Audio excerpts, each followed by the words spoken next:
Welcome to the third program in a new series, The Heart of the Matter. In our last program, Chapter 2, we explored why do some relationships thrive in their journey together while others crash into the rocks. And if you didn't get a chance to hear that program, you can go to Heartsome, our website, and check it out. During this program, Chapter 3, we're going to look at a few things. 1, why is sex so complicated? 2, how can couples maintain that sexual desire on their journey together? And lastly, what can we learn from exploring erotic experiences?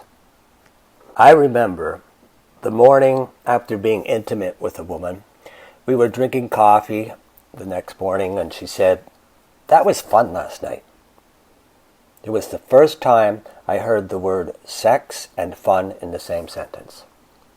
Now, it could be my Catholic upbringing. Well, I have grown in many ways since this time, thank goodness. Sex is natural, and it doesn't have to be serious. It could, and it should be fun. Human beings are fundamentally social.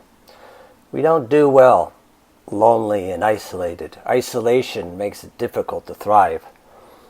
Now, decades ago, we were taught that sex is sinful unless married or starting to create a family. Well, I did mention I was brought up Catholic. Then, during the sexual revolution in the 60s, moving on from religious oppression, it became our right to be sexually open and free. It became a natural interaction to want to have with others. It became a way of socially connecting with others, and practicing safe sex became more and more enjoyable. In addition, women decided they could be more like men and have sex just for fun, without being seen as a slut. Yes, my friend was right. Being socially connected, even for an evening, can be fun. The issue is, sex is irrational. Many are still burdened by social programming as to what's acceptable. Most of us don't really understand why one thing turns us on and another doesn't. And if something turns us on that we were taught is not socially acceptable, are we perverted? Why is it that some couples enjoy threesomes, while others are fearful of this act, even repulsed? What repulses one person is another's total delight. Sex is a natural act of intimacy with another person or persons, but it does not come naturally to us. We have to learn what we can through books and movies, friends, and experimenting, which can be confusing and even harmful for some. Let's break this down. First, why is sex so complicated? Well, people enter into relationships with different backgrounds and have different perspectives on what it is to have a healthy sexual relationship. They have also had different experiences that color the way they see sexual relationships. Some may have had a variety of sexual encounters, while others have been more conservative in their approach. Then, there are the questions that do not have a standard answer.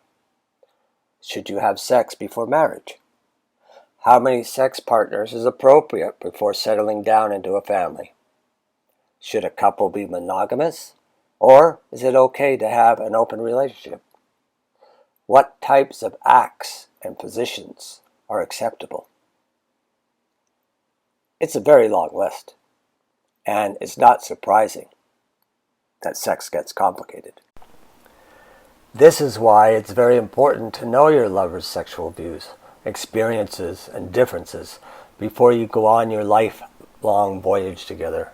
And don't think that the way a person is acting with you is the way they acted with others in the past, or is how they see their sex life evolving over time.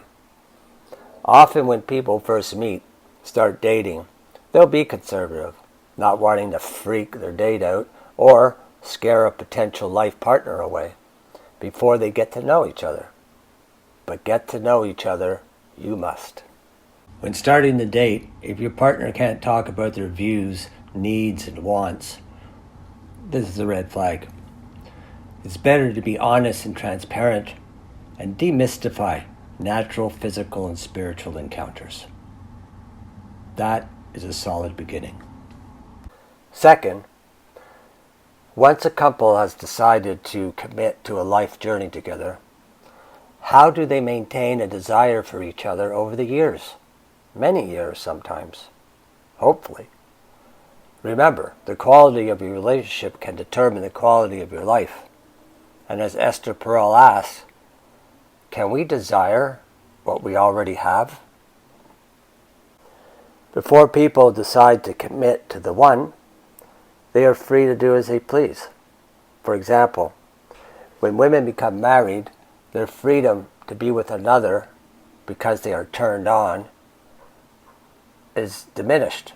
It becomes more of an expectation, which takes away her natural need to be desired, to be romanced, her ability to open herself up at the time she's ready, with the feeling that what she is about to share is very special and fun.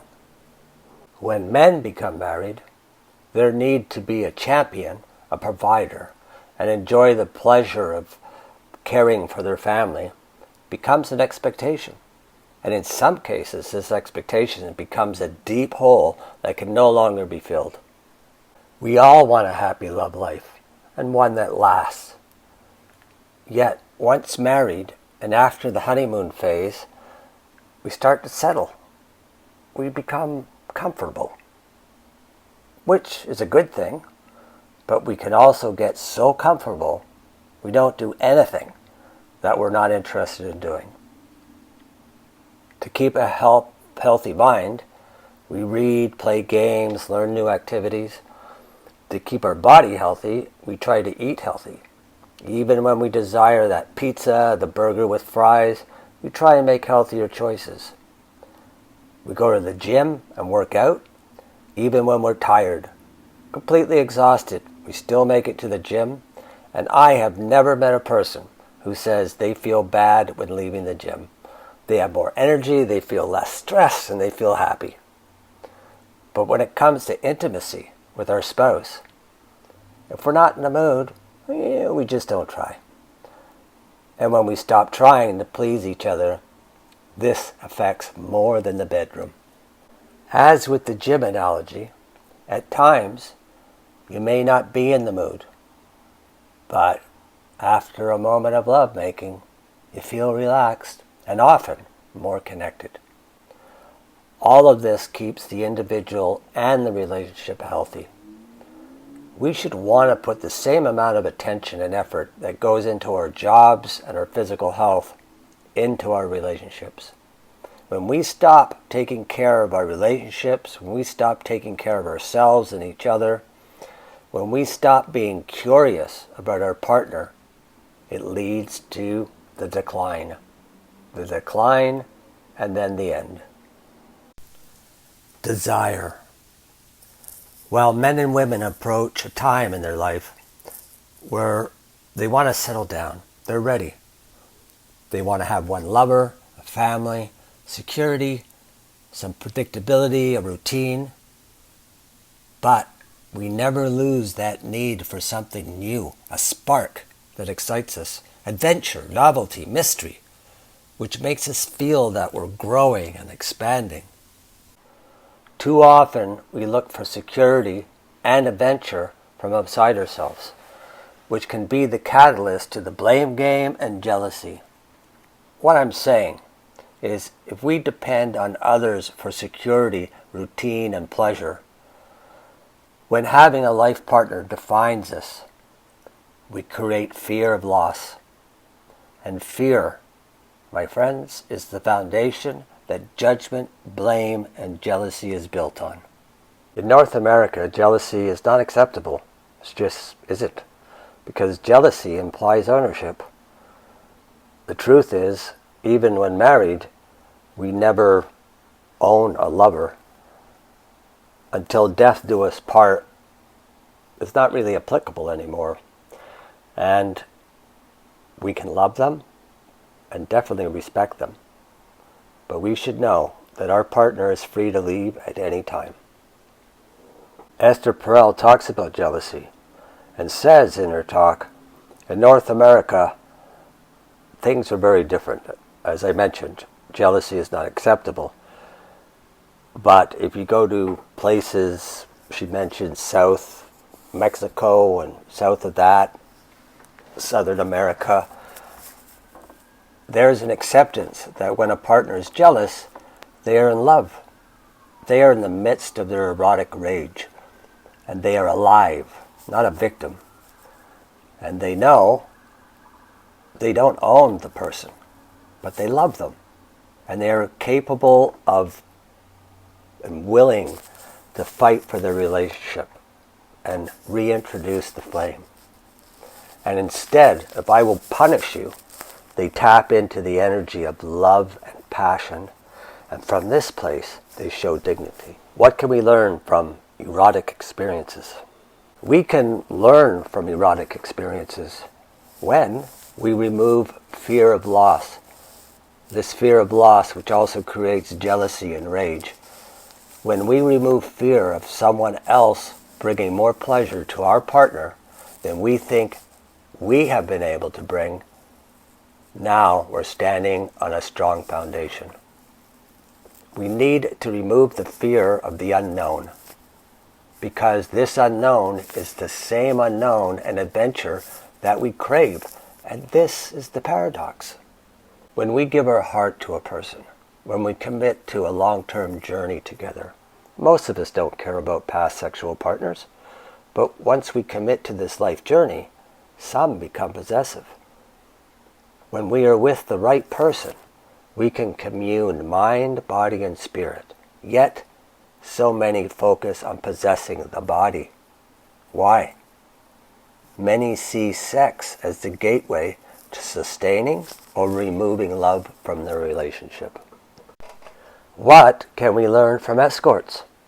Now, this may sound completely absurd, as when I read the book, The Wisdom of Psychopaths, but maybe it's not so crazy.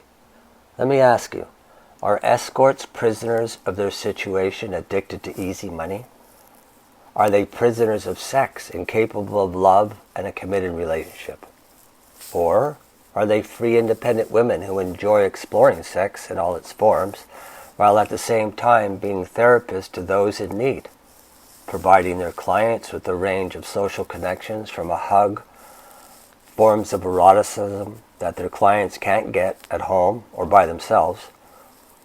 Are escorts desperate women, or have they learned to separate sex from making love, base physical pleasure from spiritual lovemaking? There are huge gaps between understanding of sex and love, and these gaps will only be closed through open, transparent, and honest conversations between couples, and guidance on how to have a conscious, heart-connected love relationship that minimizes fear and jealousy, while keeping the fire of passion stoked. We need to lean into awkward spaces and advocate for ourselves, while at the same time honoring our lover. It is healthy to learn what men and women are talking about when it comes to erotic experiences. It is difficult when so many people feel shame and even perversion if they listen to a podcast with a woman talking about how they were misled and kept in the dark about their own pleasure. Or how many women have not experienced an orgasm until they broke free from outdated models of women's roles in life and love. You know, it's painful that so many men know very little about the female anatomy, and they barely understand themselves. Moving outside of your comfort zone to explore what you thought may be perverted or just not your cup of tea may create a moment of discovery, one that connects you to a wave of energy rising from your toes to your head and exploding outward into the universe. There is so much amazing information out there. There are books that delve into how to perform a yoni massage and the power of tantric sex. There are videos that offer more than the fantasy derived from unrealistic porn, relevant programs that actually teach men and women how to understand and manage the energy exchange that takes place during a conscious, heart-connected, intimate moment. Consider that your body parts alone do not charge the relationship with sexual pleasure, and pleasure is not derived strictly from the physical stimulation of the genitals.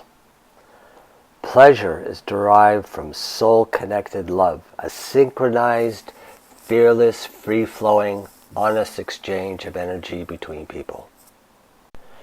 The synchronized coming together of energy that is not to be possessed.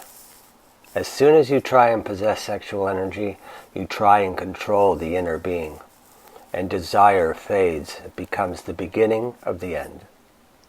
Societies should teach this at an early age, because at best, we can take a love relationship year by year. And with this in mind, we may look at our lover through a different lens. In summary, sex is complicated. Why? Because we're complicated, due to external programming throughout our childhood, which, when willing, and this is a key word, willing. When willing, this can be demystified and changed. The key is you have to be willing. 2, we can maintain desire by putting the same amount, more attention to our relationships than we put into our jobs and our other areas of our life.